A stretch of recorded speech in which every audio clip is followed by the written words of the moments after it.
বয়সে আমিও একজনকে ভালোবাসতাম। রাজু নাম ছিল ছেলেটার। রাজু অনেক গরিব ছিল। ওকে বিয়ে করার জন্য বাড়িতে আমি অনেক কান্নাকাটি করেছিলাম। নানা কোনো মতে বিয়েটা হতে দেয়নি। ওদের পছন্দ মতো তোর আপুর সাথে আমাকে বিয়ে করতে হয়েছে। তুই জানিস রাজুর এখন কি অবস্থা? কি? রাজু এখন রিক্সা চালায়। শুনেছি ওর দুটো মেয়ে আছে। টাকার অভাবে মেয়ে দুটো বিয়েও দিতে পারে। অনেক কষ্টে দিন কাটে ওদের। আর দেখ এদিকে আমরা কত সুখে আছি। মা শোন মা, মাঝে মাঝে ভবিষ্যতের কথা ভেবে অনেক কিছু ত্যাগ করতে হয়।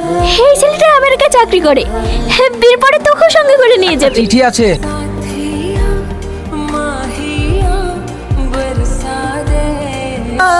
কিসের চিঠি বা? স্যার আমার খাতা ছিঁড়ে দিল। না স্যার আমি ছিড়ি। ঝামেলা করিসনি, আমি কিনে দেবো পর।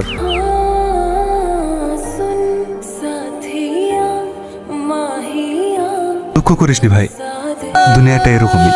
এখানে কারো পকেট ফুটো থাকলে টাকা হারানোর আগে সম্পর্ক হারিয়ে যায়। জানো মা, আজকে সালমান বিয়ে হলো। না না মা, আমার কোনো কষ্ট হয়েছে না। দেখো আমি হাসছি। একটু কচু শাকটা খেয়ে দেখো মা, ভালো না?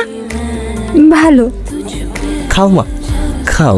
মা আমি খুব খারাপ তাই না? কোনো কাজের না, না ভালো স্বামী হতে পারলাম, না ভালো ছেলে। কি বলছিস এসব? তুমি দেখো না মা, এত বছর পড়াশোনা করি একটা চাকরিও জোগাতে পারলাম না।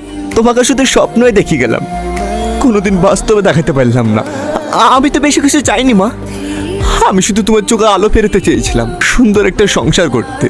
আমি ব্যর্থ মা, তাদের জন্য আমি কিছুই করতে পারলাম না। কে বলেছে তুই ব্যর্থ?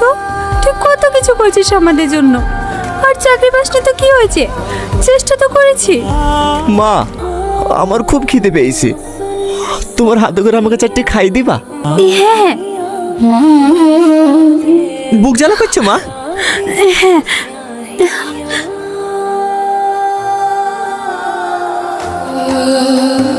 ঘুম পাড়িয়ে দাও না মা, আমার খুব ঘুম পাচ্ছে।